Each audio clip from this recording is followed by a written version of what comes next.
This Eurofar review is going to look at how this little card game from 1992 became this 2013 title and everything that happened in between, not least the arrival of this monster of board game design, Power Grid, which is hailed as Friedemann Friese's flagship game.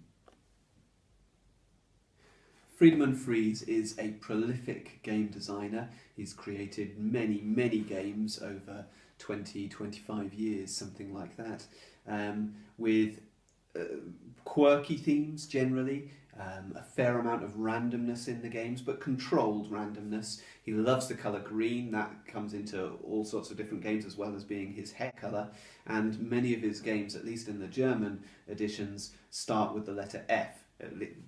Several of them. Every word in the title starts with the letter F. Fiese, Freunde, Vetter, Vettern.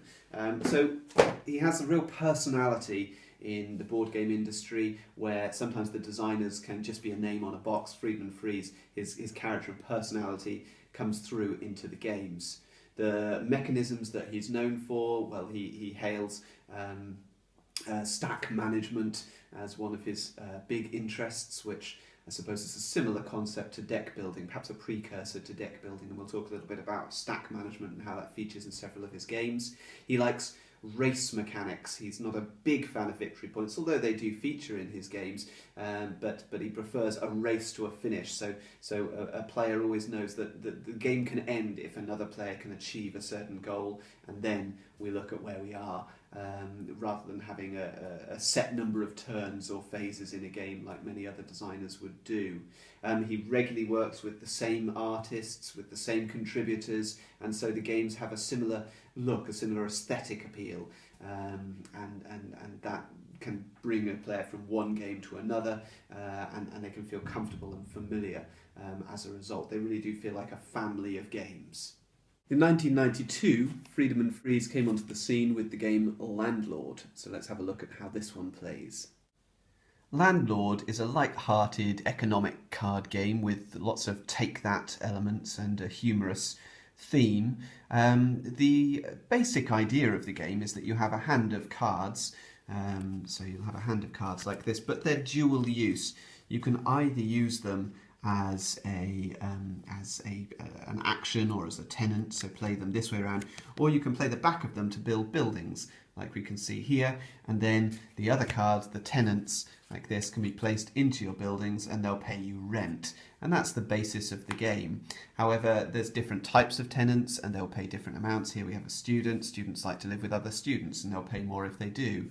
The family pays a lot, but he takes up 2 floors in the house, and also means that you can't do illegal activities. And illegal activities really are the real core of this game, because we have opportunities to murder tenants. We have opportunities to bomb buildings and evict other players' tenants, and so on and so forth. We also can play the police and maybe send players to jail, and therefore we also need alibis. We can demolish buildings. We can force tenants to withhold their rent. So there really is quite a lot of mean gameplay here, attacking each other.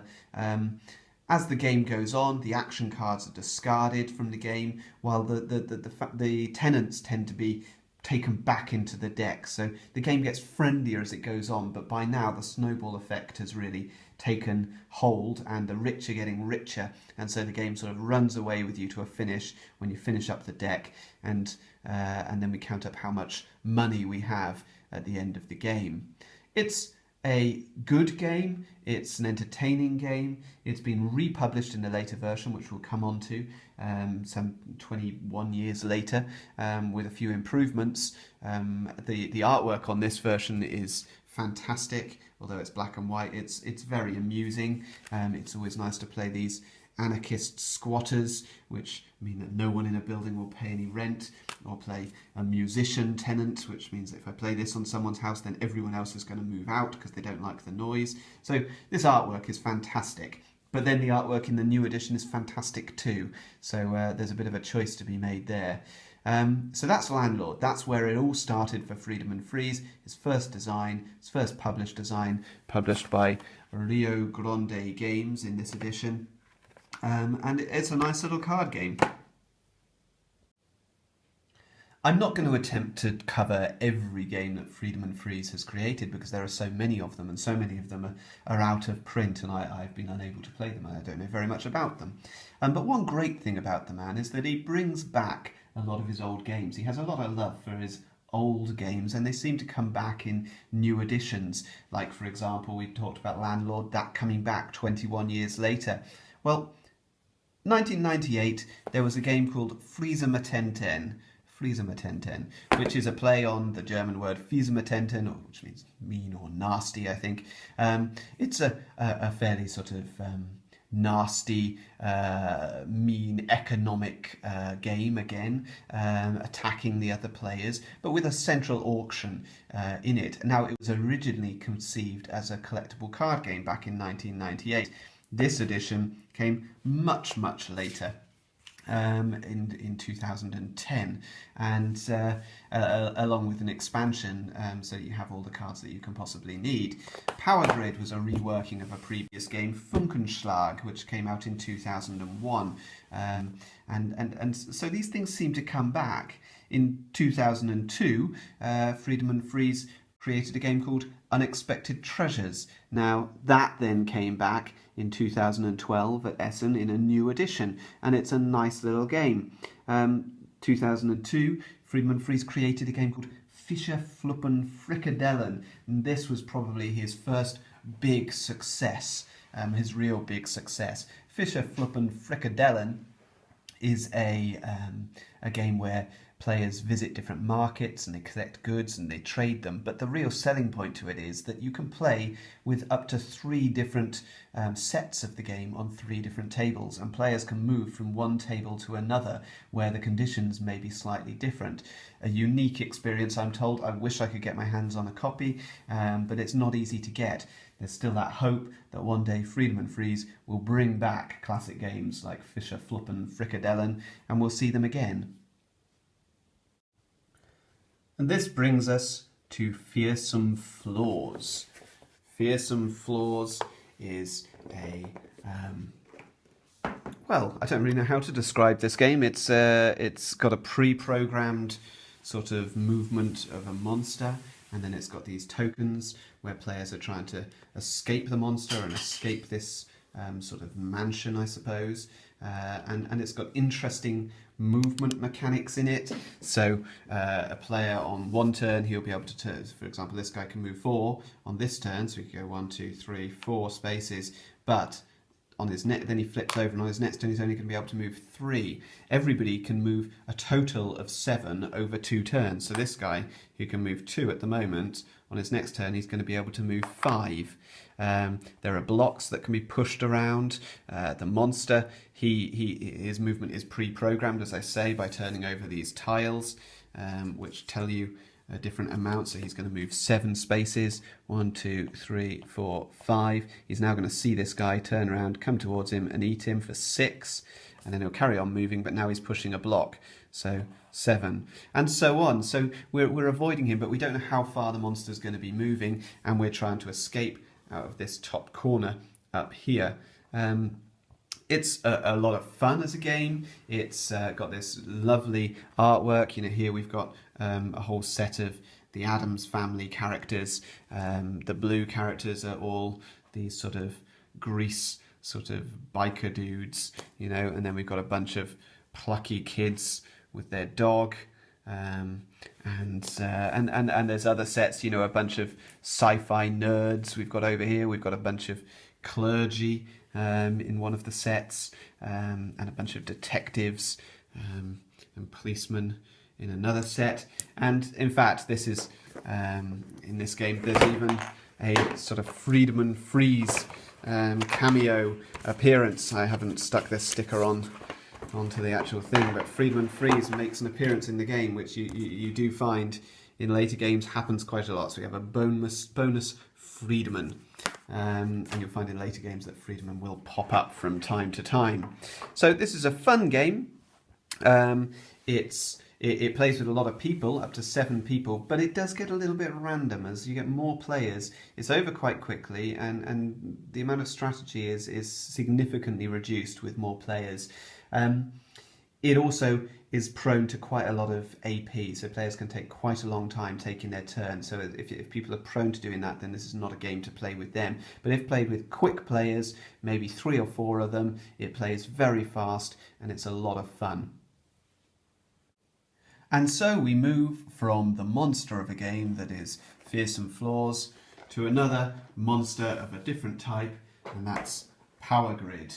Friedemann Friese's flagship game, his most lauded game, very highly ranked, very highly rated by Eurogame players. This is a serious game with this massive map here of Germany. On the reverse of this map is a map of America. I won't go too much into the detail of this game because most people will know little about it, but throughout the game players are going to be placing houses and they're paying connection costs in order to build more houses between different cities on this map. They'll be blocking each other out of areas, and they're going to be playing auctions to buy various different power stations. These being sustainable sort of power, wind turbines. So these ones will power 3 houses, but they don't use any resources. These ones burn trash and will power 2 houses.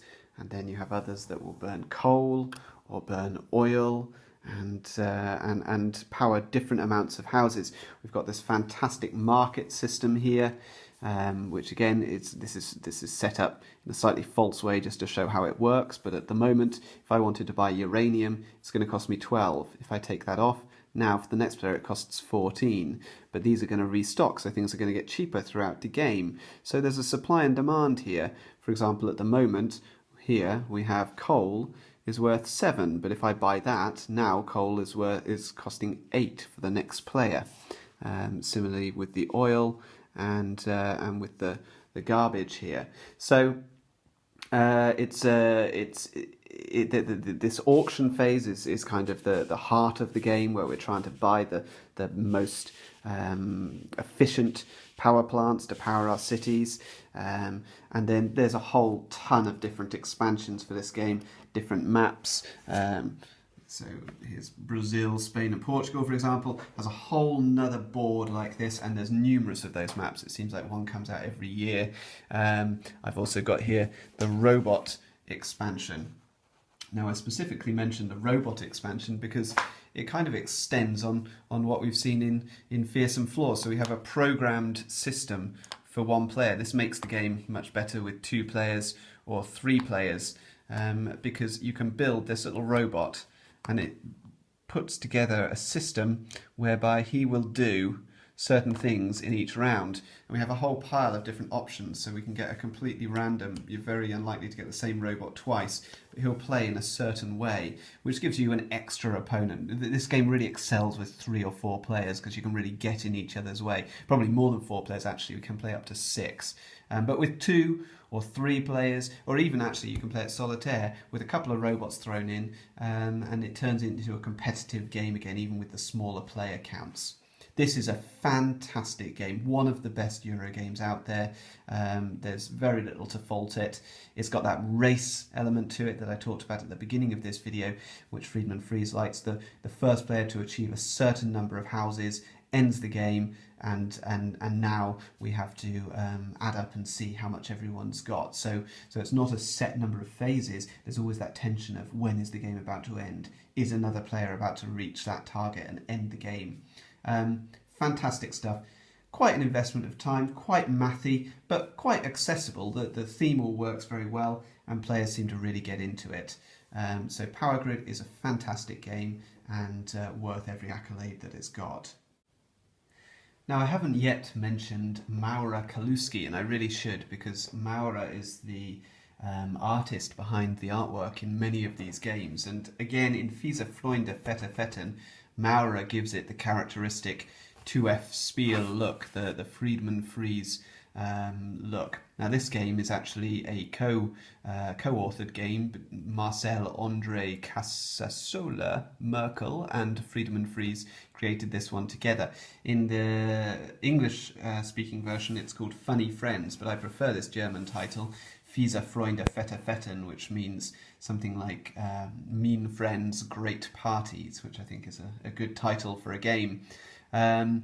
There's other differences between the German edition and the English edition, in that the cards are largely censored in the English edition, which seems a little strange. The images on the cards are censored slightly. Now that's because this game has got a very adult sense of humour. It's a game about life. But it's nothing like the game of life, because the things that you're going to be getting up to are all the sort of more unpleasant aspects of life, or perhaps pleasant, depending on how you think about it. So each player has a board like this, which has different characteristics on it. So for example here, this is how much you smoke, this is how much you drink, this is taking drugs, this is how much money you have, this is how healthy you are, how fat you are, how happy you are, how spiritual you are, how wise you are.